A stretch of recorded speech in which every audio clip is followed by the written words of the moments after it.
Kaixo, herritar eta hemen gatoz azkenengo osoko bilkuraren berri ematera. Azkenengo osoko bilkura luze izan zen eta mamitsua arrazoietako bat aurreko hilean ez dela osoko bilkurarik izan eta orduan harako ja prestatuta zeuden zenbait mozio ere datuta hemen tokatu zaigu lantzea eta hasieran aipatu nahi dugu lehenengo gai orokorra argiteriaren berritzea izan zela eta hor, hau batez onartu egin zen. Iniziatiba positiboa iruditu zitzaigun guri ere, hain zuzen, herrian argiteriaren berrikuntza nabarmena izango da aurrezte handiak izango dira energian, hain zuzen ekinbide politia iruditu zaigu, gure programan ere sartuta zegoen horrelako zerbait egitea, eta baita ere iruditzen zaigu aurreko udal gobernuak egindako esfortzuaren jarraibide ona izan dela eta horregatik izan zen gure onespena ematia ekinbide horrei. Autobus zerbitzuko mozioan bi arazo nagusi ikusten genituen bat, bai arazoan herritarrek ikusten zutena nagusiki autobusak ez ziala iristen geltoki berrira. Eta bigarrena izango litzateke ordutegian gorabehera asko zeudela, ordu gutxitan edo minututan bi autobus iristen zela eta gero denbora tarte luzean autobusik ez zela iristen.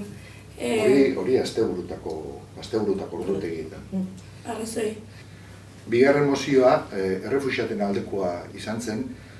Badia hilabete batzuk Zumaiako herriak azaldu zula errefuxiatuekiko kezka handia, hilabete horietan herri mugimendu indartsu bat sortu da, ekimen garrantzitsuak eta proposatzen dituna, eta horrei jarraiki aurreko hilabetean baita ere proposatu gendun errefuxiatuen aldeko mozio bat. Hain zuzen Turkiarekin, Europar Batasunak Turkiarekin egin berri duen hitzarmen hori bertan bera usteko eta errefuxiatuei bihar bian kondizioak emateko nahi duten lekura joan ahal izateko eta beren bizibidea irabazi ahal izateko nahi duten lekuan. Orduan, bi mozio izan zian, bata PSEk aurkeztutakoa eta beste EH Bilduk, biak ere tankerakoak zian, ez gendu neuki aukeraik bateratua egiteko, baina bilak onartuak izan zian, eta esan daiteke sensibilidade hori ordezkatu izan zala, hau batez onartuak izan zialako. Asier López Rodríguez Zumaiako kazetariarekin gertatutakoaren ondoren eta Argiako kazetariarekin gertatutakoaren ondoren horren aurkako jarrera hartzea eta gertatutakoa salatzea zen helburua eta lortu zen. Guk aurkeztutako mozioa EAJak ere babestu egin zuen, baiezko eman zion, eta Euskal Sozialisten aldetik azaldu zen jarrera izan zen Mozal legearen aurka baina legea indarrean dagoenez, legea aplikatzea besterik ez dela izan eta horrelakoetan egin ohi duten bezala ez zuten aldeko botoa eman, baina bestela hau batez Zumaiako udalak onartu zuen legearen aurkako mozioa eta babesa erakustea Asier Lópezi. Hirugarren mozioa, diru-sarrerak bermatzeko laguntza mozioa izan zen, EH Bilduk aurkeztua, eta bai honekin eta bai ondorengo bi mozioetan kontramozioak izan ziren. Gure mozioaren muina zen aurreko legealdian Foru Aldundiak ezarritako diru-sarrerak bermatzeko laguntza mantentzia, hain zuzen arazoa zetorrelako Patxi Lopezen gobernuak, Eusko Jaurlaritzan, diru-sarrerak bermatzeko errenta laguntza hori hortarako kondizioak urtebetetik 3 urtera, errolda denbora urtebetetik 3 urtera handitu izana. Horrek ekarrizun bere garaian babesgabetasuna zenbait kolektiborekiko eta orduan Gipuzkoako Foru Aldundiak antolatu zuen diru-sarrerak bermatzeko laguntza. Oraingo Foru Aldundiak erabaki du laguntza hori kentzea eta azaldu ditun argudioak egia esan eztabaidan etzian gehiegi aurkeztu, argudio gure iritziz xenofoboak dianak, argudio horiek etzian aurkeztu zien argudioak izan zian uniformetasuna, lurraldeen arteko uniformetasuna, jendien bizilagunen eskubideen artean, eta laguntza horrek ekar zezakeela Gipuzkoarrok beste bi Eusko Autonomia Elkarteko beste bi lurraldetako biztanleekiko diferentziak sortzea. Hain zuzen, aurkeztu zuten kontramozio bat, kontramozio hori intentzio deklarazio bat besteik etzun eskatzen inolako neurri konkreturik, eta gure iritziz, onarturik gauza batzuk egia ziera mozio horretan azaltze zianak, adibidez, diputazioari, foru aldundiari dagokiola txertatze zerbitzuak antolatzia eta Eusko Jaurlaritzari dagokiola diru-laguntzak ematia, hain zuzen, gure iritziz, diru-laguntza horiek lehenengo urtetik, lehenago zeon bezala, eman beharra dago, ze txertatze programa horiek ezarri ahal izateko lehenengo kondizioa da bizi-baldintzak duinak izatea. Eta bizi-baldintzak duinak diru-laguntza horrekin bakarrik zigurta daitezke kolektibo askorentzako. Orduan, gure helburua izan zen, eztabaida zentratzia arazoa hortik zetorrela. Urtebetetik 3 urtera pasatzea errolda kondizioa. Orduan, berriz ere, ados egonda Eusko Jaurlaritzak izan behar dula, diru laguntzari eman behar duna, jetxi dezala 3 urtetik urtebetera berriro ere errolda kondizio hori, eta diputazioak egin ditzala txertatze programak eta egin behar dituen bezala, eta hor konforme egongo ginateke. Baina lehenengo kondizioa izan behar du, diru bizi-baldintza duinak izatea kolektibo guztiok, eta hori ez da ziurtatzen behoiek aurkeztutako kontramozioan. Orduan horregatik eman genuen ezezkoa kontramozio horri, geure mozioa babestu gendun, baino zoritxarrez etzen aurrea atera, eta hemendik aurrea, ekainaren 30-etik aurrea, ez da izango modurik diru-sarrerak bermatzeko laguntza horretara jo ahal izateko. Eta horrek, seguruna, ekarriko ditu ondorio latzak zenbait kolektibori. Hitzarentzat diru-laguntza eskatzeko mozioa aurkeztu genuen, aurtengo 2016ko aurrekontuak onartu zirenean jaitsiera ikaragarria bortitza egin zitzaion hitzari 23.650 euro gutxiago emango zaizkio hitzari aurten, eta 28.000ko diru-laguntza hori 5.000 eurotan gelditu zen. Guk Euskara Batzordean eskatu genuen hitzako ordezkariak Euskara Batzordera etortzea eta guztion aurrean euren lana eta egoera esplikatzea, ukatu egin zitzaigun hori, eta horregatik zuzenean mozioa aurkeztu genuen berriz ere diru-laguntza eskatuz.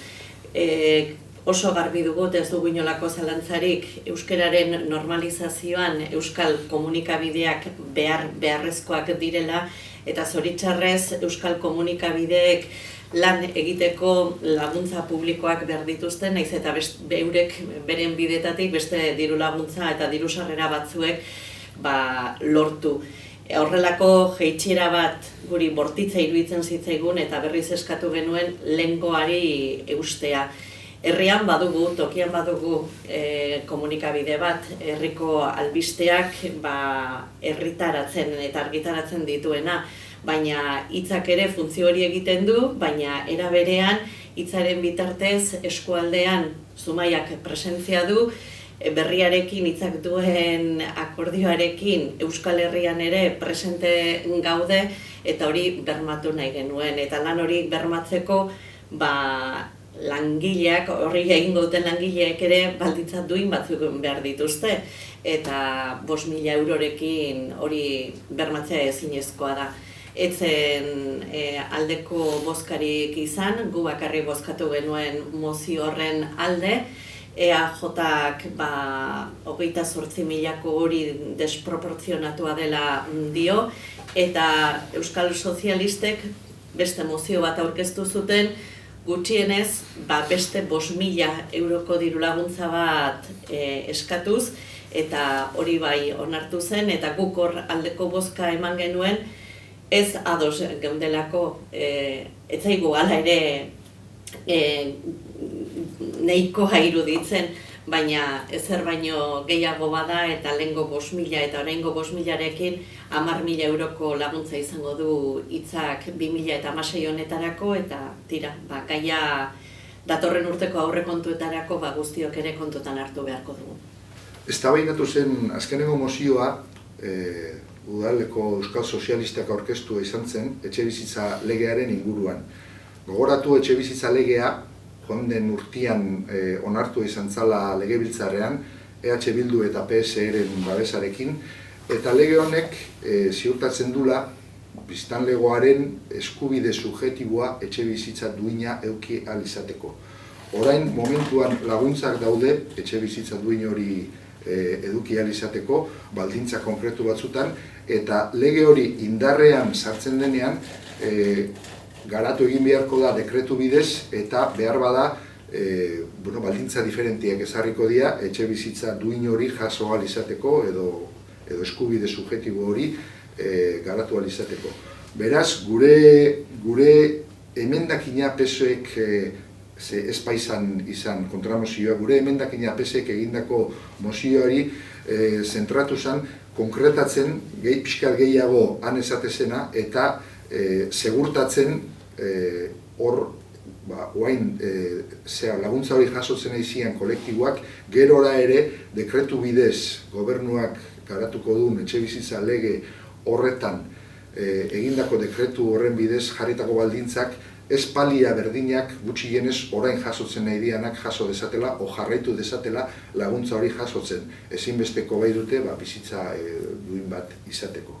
Eta bestalde esan, baita ere gure emendakinean aipatzen gendula helegite bat izan dela etxebizitza lege honen aurka, helegite bat jarri dula gobernu zentralak auzitegi konstituzionalaren aurrean eta nahi gendun eta proposatzen gendun udala helegite horren kontra saltzia, udala helegite horren kontra saldu zen eta baita ere nahiko genduke maigainean jarri zenolako burujabetza da hau, geure artean adostutako legeak, geure artean geure etorkizuna lantzeko adostasunak botere arrotz batek nola deusesten ditun eta bertan bera lagatzen ditun. Hori oso garrantzitsua iruditzen zaigu baita ere. Eta bukatzeko, apirilaren 28 zen, maiatzaren 1 atarian geunden, eta LAB sindikatuak idazki bat kaleratua zuen eta hori irakurtzeko aprobetxatu genuen. Apirilaren 28 zuzen ere lan prekarietatearen eta izaten ari diren, horren ondorioz izaten ari diren lan istripu guztien eta hildakoen aurka salaketa egiteko eguna zen eta horixe egin genuen eta maiatzaren 1 zela kontutan izanik moziorik eta etzen izan bakarrik izan zen irakurri laben oharra non garbi azaltzen den eta gizartean guztiok dakigun egungo lanbaldintzak nolakoak diren, prekarietatea zenbatekoa den eta prekarietate horren ondoren zer nolako osasun arazoak sortzen ari diren langileen artean eta zenbat heriotza ari den gertatzen, ez baldintzak hobetu direlako lanak bera egin du eta horrezaz aparte lan baldintzek ere bera egin duten eta hola bukatu genuen.